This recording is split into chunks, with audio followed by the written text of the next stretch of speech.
আসসালামু আলাইকুম। আদি পিতা হযরত আদম আলাইহিস সালামকে আল্লাহ তাআলা সৃষ্টি করেছেন মাটি থেকে। পবিত্র কোরআনে আল্লাহ তাআলা বলেন, হে মানুষ, পুনরুত্থানের ব্যাপারে যদি তোমরা সন্দিহান হও, তাহলে আমি তোমাদেরকে সৃষ্টি করেছি মাটি থেকে, অতঃপর সূক্ষ্ম জিনিস হতে, অতঃপর জমাট রক্ত থেকে, অতঃপর মাংসপিণ্ড হতে পূর্ণ আকৃতি বিশিষ্ট বা অপূর্ণ আকৃতি বিশিষ্ট অবস্থায় তোমাদের সামনে স্পষ্ট করে তুলে ধরার জন্য সূরা হজ আয়াত নং ২২।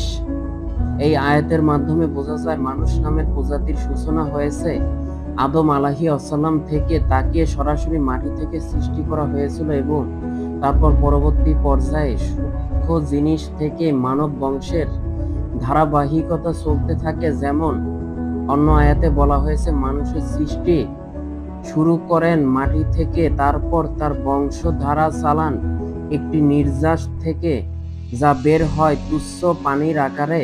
সূরা আস সাজদা আয়াত নং ৭-৮।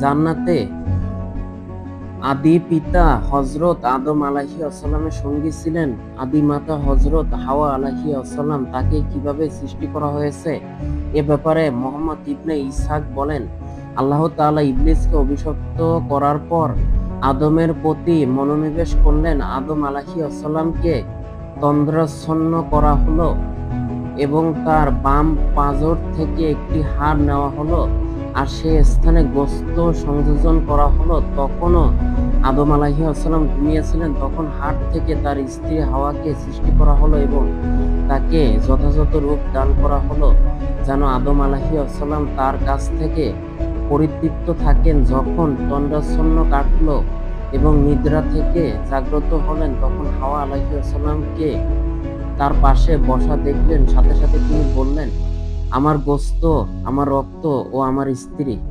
অন্য বর্ণনায় ইবনে মাসউদ, ইবনে আব্বাস এবং অন্যান্য সাহাবী থেকে এসেছে, ইবলিসকে জান্নাত থেকে বের করা হলো আর আদমকে জান্নাতে বসবাসের সুযোগ দেওয়া হলো।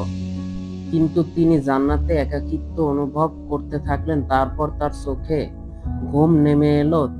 তিনি ঘুম থেকে জাগ্রত হয়ে দেখতে পেলেন যে তার মাথার পাশে একজন নারী বসে আছে, যাকে তার পাঁজর থেকে সৃষ্টি করা হয়েছে। তিনি তাকে প্রশ্ন করলেন, তুমি কে?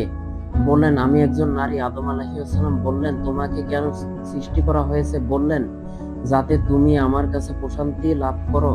তখন ফেরেশতাগণ তাকে প্রশ্ন করলেন, হে আদম, এর নাম কি? আদম আলাইহিস সালাম বললেন, হাওয়া।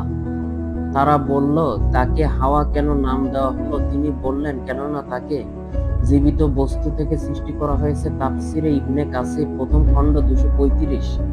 হাওয়া আলাইহিস সালামকে সৃষ্টি করার পর আল্লাহ তাআলা বললেন, হে আদম, তুমি ও তোমার স্ত্রী জান্নাতে বসবাস করো এবং তা থেকে আহার করো স্বাচ্ছন্দ্যে তোমাদের ইচ্ছা অনুযায়ী, এবং এই গাছটি নিকটবর্তী হয়ও না, তাহলে তোমরা জালিমদের অন্তর্ভুক্ত হয়ে যাবে। সূরা বাকারা আয়াত নং ৩৫। হাওয়া আলাইহিস সালামকে আদম আলাইহিস সালামের পাঁজরের হাত থেকে সৃষ্টি করার সমর্থনে আরেকটি হাদিস বর্ণিত হয়েছে। রাসূল সাল্লাল্লাহু আলাইহি ওয়াসাল্লাম বলেছেন, তোমরা নারীদের ব্যাপারে আমার উপদেশ গ্রহণ করো, কেননা তাদেরকে পাঁজর থেকে সৃষ্টি করা হয়েছে আর পাঁজরের সবচেয়ে বাঁকা অংশ হচ্ছে উপরিভাগ। তুমি যদি তাকে সোজা করতে যাও তবে তা ভেঙে ফেলবে, আর যদি ছেড়ে দাও সব সময় বাঁকাই থেকে যাবে। সুতরাং নারীদের ব্যাপারে উপদেশ গ্রহণ করো। বুখারী হাদিস ৩৩৩১, মুসলিম হাদিস ১৪৬৮।